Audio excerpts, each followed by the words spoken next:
everyone, I am Rebecca from ChemKnits, and welcome to the recap of the Mystery Surprise game, where I'm randomly picking both dye colors and techniques that I will be dyeing in a live stream. Right now you are watching the recap, so we'll see the finished dry yarn, but at the time I'm filming this intro, I have no idea what's going to happen yet. Now, I have a technique wheel where I'll randomly pick the technique.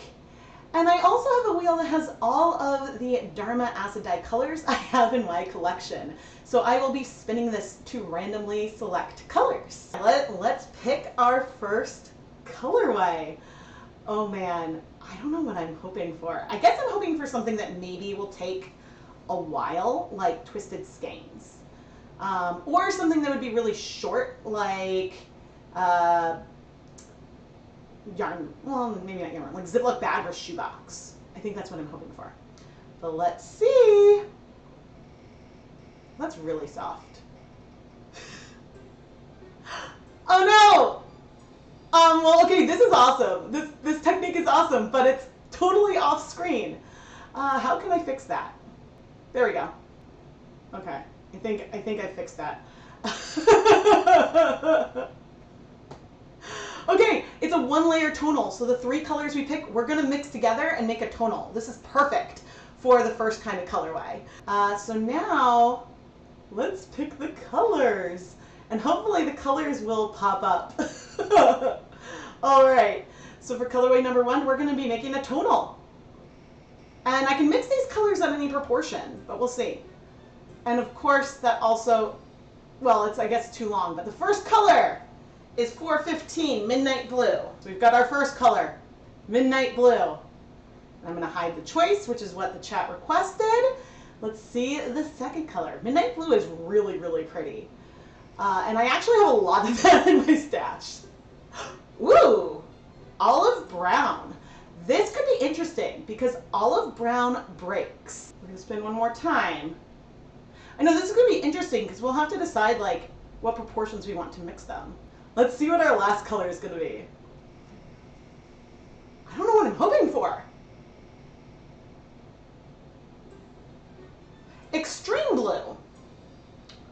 Interesting. Well, I think our colorway is going to be quite blue. Extreme Blue is different from Midnight Blue. And so we're going to roll with it. Part of me was like, ooh, should I respin? But given that we're mixing these all together for this colorway, I think it's great. All right, so here is our palette for the first colorway, and I'm gonna have to decide how I want to mix these colors together. If the third color was more different, then I would say that I should do them all at an equal proportion. But I think that if we were to do that, the olive brown wouldn't make a ton of difference at all. So I'm curious about what the best way to do this is. I pulled out our three colors of acid dyes and weighed out 1 gram each of Midnight Blue and Extreme Blue and 2 grams of the olive brown. I figured if we're gonna have so much blue in here, we may as well try to pump up the brown a little bit. Now, Midnight Blue is a little bit more purple than Extreme Blue. Extreme Blue is more of like a true blue, but olive brown really isn't that pigmented. Even with having twice as much olive brown as either of the colors, the average color is still blue. It's a little bit more muted than bright like the Extreme Blue, and the purple notes aren't really coming through quite as much. So it's a very pretty color, but very, very blue. And I ended up not even using all of the blue dye I measured out. I'm now checking my notes, and so I used all of the olive and just a bit of the other two colors. And then we dyed 300 grams of yarn.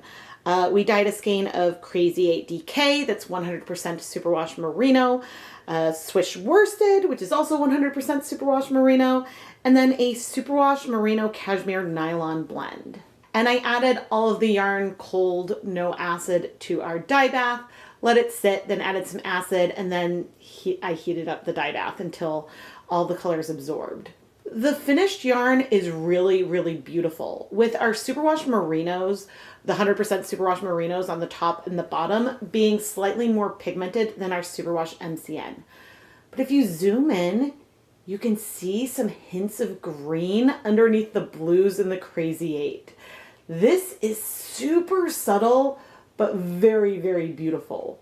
Crazy 8 is an 8-ply yarn that has 4 2-ply yarns all wound together. So it's extra bouncy. Now in this clip, the color of the yarn is a little bit more accurate, but those green undertones are very much present. It's hard to say for sure about depth of shade when you're dyeing 3 different yarn bases all in one pot, because it's possible that the 2 superwash merino yarns that are now on top of these twisted skeins and the superwash MCN is at the bottom, they may have just absorbed the dye a little bit faster than the superwash MCN. If I had everything in its own dye pot, the final colors might be a little more similar, but it's hard to know without doing that specific experiment. So yeah, let's see what kind of technique we're going to do for colorway number 2.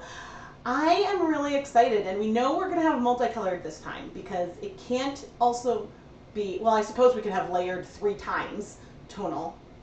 I think that's still on there. Oh, do I not see it? Yeah, layered tonal is still an option. So let's spin for number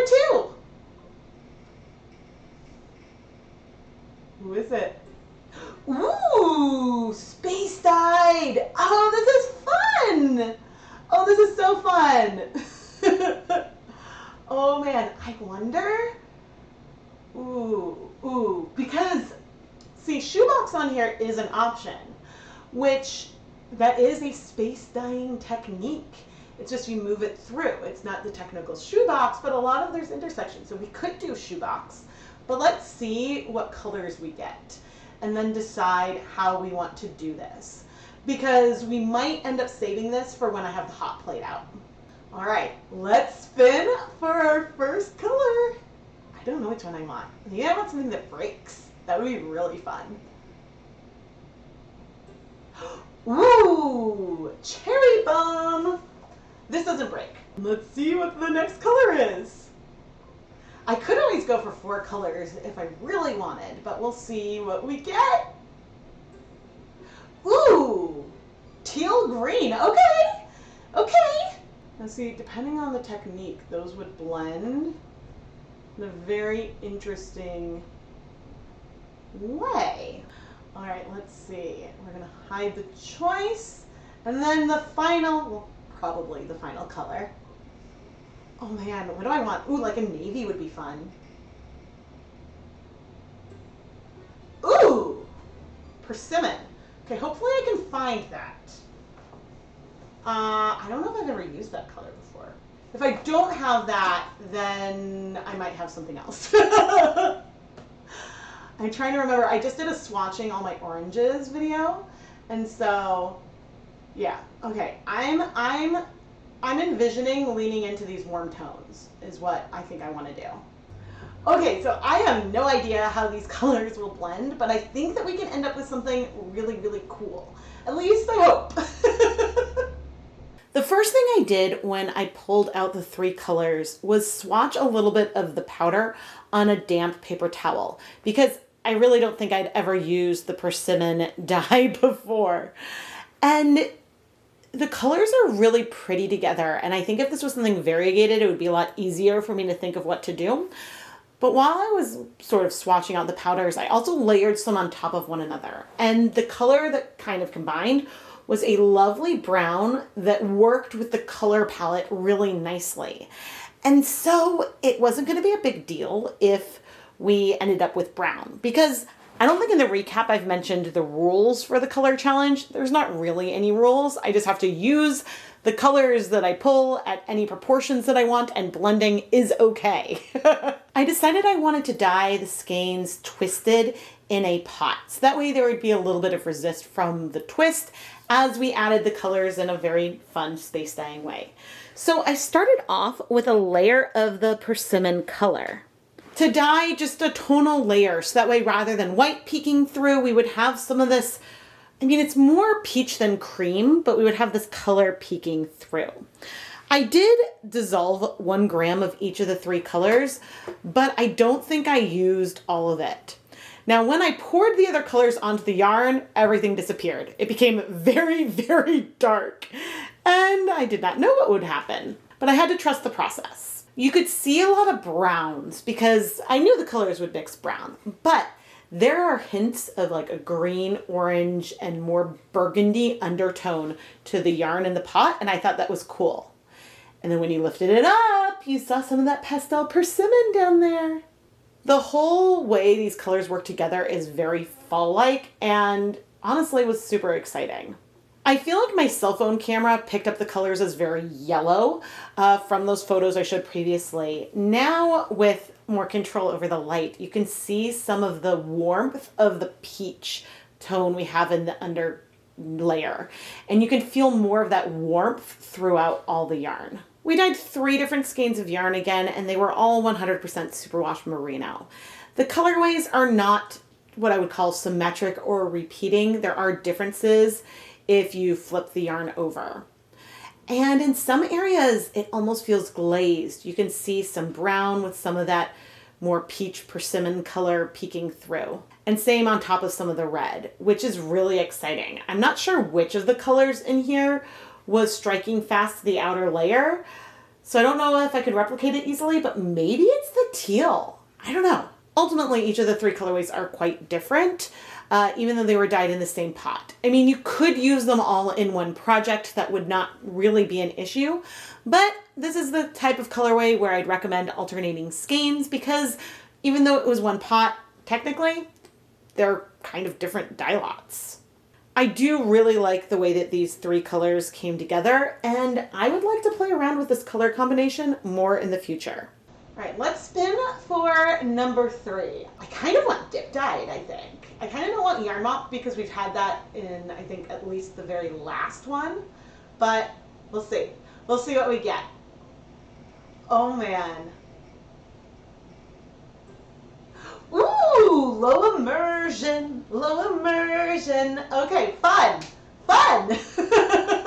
But the biggest way to support the content here on the ChemKnits Tutorials YouTube channel is to subscribe and give the video a thumbs up. Engaging with the videos is the best thing you can do. What colors will we be doing? Now, as a reminder to all of us, I can blend the colors as much as I want. All the colors do not have to be used at the same proportion. So I could basically make one of the colors invisible if I wanted, but we'll see what we get.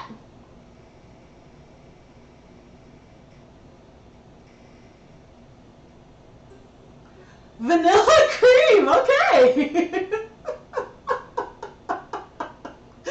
That's not gonna do very much.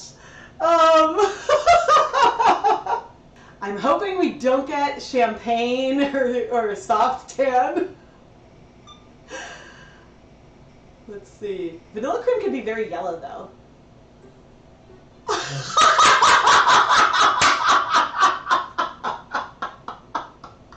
Oh my god! Oh my god! What did I just say? Oh.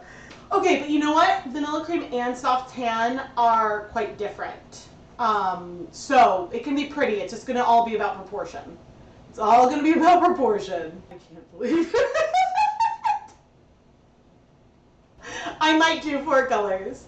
I might do 4 colors. Oh my gosh. Alright, let's see what we got next. Then I think it's neutral, so anything should look good. Let's see. Ooh. Actually, we're coming up with something very fun. Okay, this is all a family. And so low immersion can mean a lot of things. I could do speckles or something. We've got a very neutral palette so far. The thing that I'll say is that these are all very, very different from one another. So Sand Dune is a very cool toned brown. Soft tan, I think, is more like a golden straw kind of color, and vanilla cream I think is fairly yellow. I know I could draw another color, but I think we could do something really, really cool here. Because they should all be quite different. After swatching these colors on a skein of Knit Picks Hawthorne, I realized that I love the way that these pigments are so different from one another, and ultimately I want to play with them as speckles, versus my original thought was to do a low immersion, more variegated pattern and then potentially add speckles on top. I think I'm going to go straight for the speckles and let that spread give us the background color that honestly will be pretty close to a bare yarn background color. Before I go and show off the finished yarn, I thought it was interesting how much more different the digital swatches of these colors are compared to the poster of swatches for these colors. With the little swatches I have on my containers, the Vanilla Cream, Soft Tan, and Sand Dune look super, super similar. And it's possible that they would be similar if I dyed tonals at a 1% depth of shade. But the digital swatches that I have beneath the containers are much more in line with that actual swatch that I got with the dry dye powder. Although the Soft Tan is a lot more almost reddish brown than almost green leaning. Or at least, I guess, compared to the cooler tone Sand Dune, Soft Tan looks fairly green on the little swatch, but it's a lot more reddish brown. Low immersion speckles was a really great technique to do with these colors because they were so different and it created this lovely neutral speckled colorway. Oddly, there were some pink patches on the yarn in the end, and so I don't know if there was something in my steamer basket or if there was one reddish pigment that spread out to give us this little bit of pink that showed up in some of the yarn. So I'm not sure what that is about, if it's a whoops, but it was a little bit on all three of the skeins, so I don't think it was a zip tie. And honestly, the areas where it was were too big to be a zip tie anyway. There are a lot of yellow tones, some even reddish orange tones in here. One of the colors, likely the Soft Tan, was definitely breaking, where we can see a separation of the pigments that are in the dry dye powder. The yarn mop that I dyed is remarkably similar to the other skeins, but instead of speckles, the colors are a lot more spread out. And actually, I think that might still be in the shop now, if you want to go check it out at chemknitscreations.etsy.com. The yarn bases I used for this third colorway included Crazy 8 worsted, a merino cashmere nylon yarn, and Hawthorne, which is 80% superwash fine Highland wool, 20% polyamide. And the yarn mop was also the Hawthorne sock yarn. I'm so happy that random chance gave us this palette of neutrals. I think that as speckles, these colors are so pretty, and this colorway would work as sort of a soft pale accent color for a lot of different types of colorways versus just having a cream, a white, or a tan. All right, we're gonna now pull for color number 4. I'm a little bit nervous to pull Twisted Skeins or Resist Dyed because those both take more time, and I would have liked to have started those earlier in the stream. But you know what? We're gonna go for this, and we'll see what we get.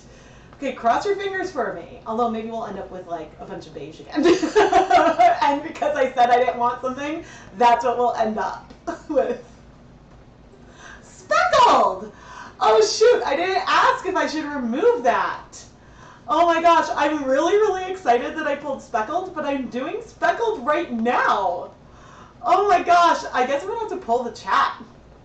Because I forgot. I was like, oh, should I remove it? But we could do speckled again. Oh my gosh, but I decided to do speckled for low immersion.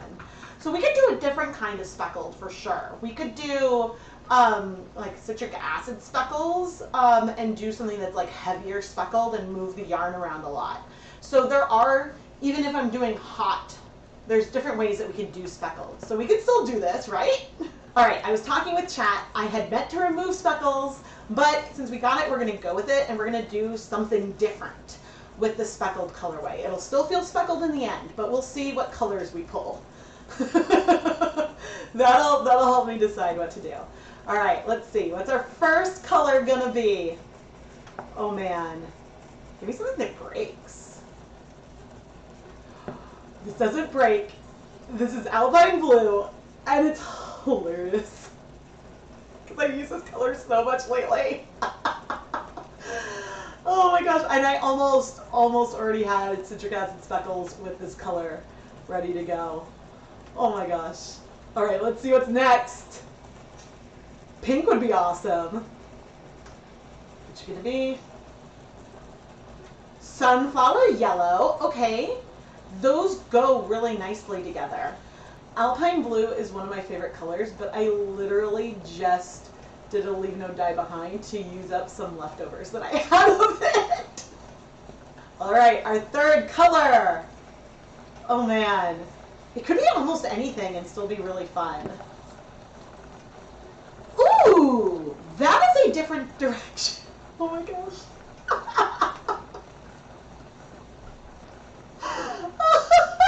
This will be really, really pretty. But I also just got rid of. This is hilarious.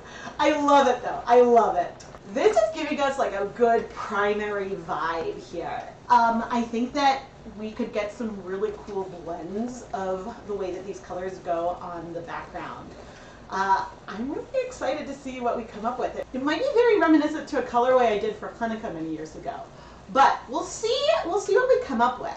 That colorway that I just referenced was a melted wax colorway where I dyed twisted skeins in blue, red, and yellow and layered all those colors together. I pulled the three, not primary, but basically primary colors and mixed them each with some citric acid powder. I don't think I was measuring things out very much, just really mixing it by feel.